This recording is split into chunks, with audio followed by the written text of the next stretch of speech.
I lived in a 2-room apartment with my parents on the outskirts of the city. I had my own room, recently appeared after the death of an uncle who lived with us. I did not like my uncle, he was a hopeless drunkard, but he was delighted with the room. To tell the truth, I lived for 20 years and never had my own corner. The 5-story building, in which our apartment is located, looked decent and had recently undergone a major overhaul. Nothing out of the ordinary was noticed throughout my life, until one night, which pretty much messed up my nerves and caused part of my brain to turn into mush. It was the most ordinary day, after which came the most ordinary evening, which gradually turned into the most unusual night. The day passed as usual: work, home, book and sleep. No sensations of anything out of the ordinary. Didn't experience anything at all. I heard that people feel, if something terrible should happen to them, but my sixth sense was silent. It was as if he didn't exist at all. I never complained about intuition and it never let me down. If I had known that this night would change my life, I would have taken all measures not to wake up when it was still dark. I woke up at night. I did not notice any noises, squeaks and a feeling of something extraneous presence. But I want to remind you that I was sleepy. Falling asleep on the go, I made my way to the restroom. Then my way ran through the bathroom. After washing my hands, I also washed my face. Sleep was pushed aside a little, but this is for a while. The situation in the bathroom was as follows. Opposite the exit, the sink, to the right of me was the washing machine. Above the sink is a small mirror, usually used when shaving. It also had an excellent view of the very exit from the room. To the left was the bathtub itself, with the curtain twitching on it. Now it was wide open. I pressed my lips to the faucet, filled my mouth with water, straightened up and, looking in the mirror, took one sip. I repeated the procedure. The third time, when I straightened up to take a sip of cold water, I also looked in the mirror, and then a shiver ran through me. I couldn't get water out of my mouth right away. Not in, not back in the sink. What I saw in the mirror shocked me. Sleep boldly as a hand. In the doorway, which was visible through the mirror, I saw a slowly walking silhouette along the corridor, from the kitchen towards the room. I saw him at the moment when he passed the opening to the bath. He walked slowly, don't turn your head towards me, stooped, all in tatters, with black long and dirty hair. The skin on the face was dry, the eyelids were sunken. I didn't see the eyes. He slipped in an instant, making absolutely no sound. I held my breath, hoping that he would not hear me, would not return. But the faucet was not closed and the water was still noisy. After about 2 minutes, I remembered that I needed to breathe. He swallowed the contents of his mouth with difficulty. My lips are dry. I really got scared. I was afraid to turn on the light because I would have to put my hand out into the corridor. I was afraid to look in the mirror, but I looked stubbornly, because I was even more afraid not to see. I was scared to blink. Close my eyes, open again and find that the silhouette is some 20 centimeters behind me. I'm rooted to the floor. I became mute. I could not utter a word. My brain seems to have left me. I hysterically remembered all the horror movies that I had ever watched. Despite the whole nightmare, my heart was beating slowly, as if nothing had happened. Quite laughing at myself, I stepped into the corridor. I took a step into the darkness. I didn't turn on the light. My pride would have suffered. Turning on the light meant pecking at the mockery of his own brain. To admit that I was afraid of the dark, and I have not been a child for a long time. I slowly walked into my room.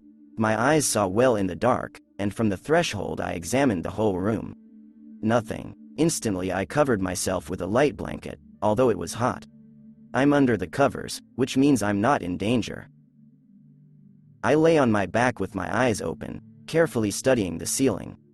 I didn't immediately notice the smell. It stank of rot and something rancid. The source was very close.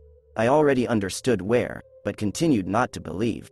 Very near. Tears formed in my eyes. A moment later they rolled in an endless stream, filling my ears and increasing the dampness of my pillow. The smell got stronger, and although I refused to believe, I knew for sure. The source of this stench did not approach, but did not move away either. He was motionless. He looked at me. I heard his breath. I heard because he was lying next to me. My bed is double and something that breathed into my ear, which was the source of the stench, lay on the edge. I did not breathe. My heart recognized the danger and adrenaline filled my body. I started to pound. Blood rushed through my veins at a frantic pace, my brain frantically trying to think. I didn't scream. I forgot that I can speak. Now I was chained to the bed and turned my head against my will. Turned slowly. His face appeared in front of my face. Two red eyes stared at me. The face is all scarred and something else. It looks like some kind of liquid. Smeared with mud, dried blood. The eyes are not human, but not animal. It smiled. It was her. I couldn't define it as I could, but I felt it. Where was my intuition before? She smiled, exposing to me their big sharp teeth, from which saliva, foam, blood dripped. I don't know. This something dripped on my sheet, blanket, pillow. The stench pierced my consciousness. Only one phrase sounded in my head.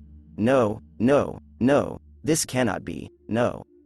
Please no. It sounded only in my head. I could not utter a sound. With this phrase, I rejected what I saw. I tried to force myself not to believe. But I saw, I believed, I knew. She lay and grinned. Dry lips spread from ear to ear, and it was impossible. I know it's impossible. In some places on the face there was no skin. In these places one could see the cheekbones, one could study the anatomy of a person, but that's just it was not a person. She smiled even wider. She bit hard into my shoulder. I didn't scream. It was insanely painful, but I couldn't scream. My brain turned off. I myself fell into the abyss, into the hopeless darkness. In the morning my parents found me. They woke me up. Tears ran down my eyes. The blood that poured from my bitten shoulder stained the bedclothes red.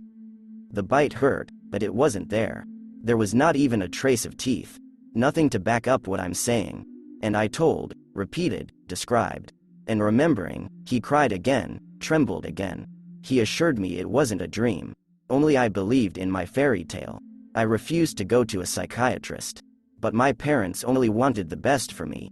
Two men in white tied me up. I broke out. They put me in a straitjacket, right in my house.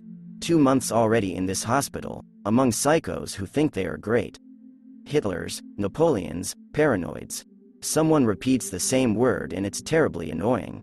Someone constantly looks at you when you fall asleep, looks at you when you sleep and it scares you. But I'm not crazy, I'm sure of what I saw. They're psychos, I'm not. Psycho doctors because they don't believe me, I don't.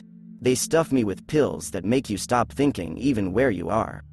I lost my coordination and now I can't go to the toilet without help. But I know perfectly well what I saw, and every day my confidence in this only grows stronger. Walking past the medical staff, carefully, holding on to the wall, I see her in them. She looks at me and smiles, showing her teeth again and again. Your fangs. Blood flows from her inflamed eyes, tears from mine. She comes to me in a dream and smiles, then bites and I wake up. The bite sites are always different and they always hurt. I'm tired. I'm not psycho. They're psychos, I'm not. Thank you for your attention. Subscribe to the channel.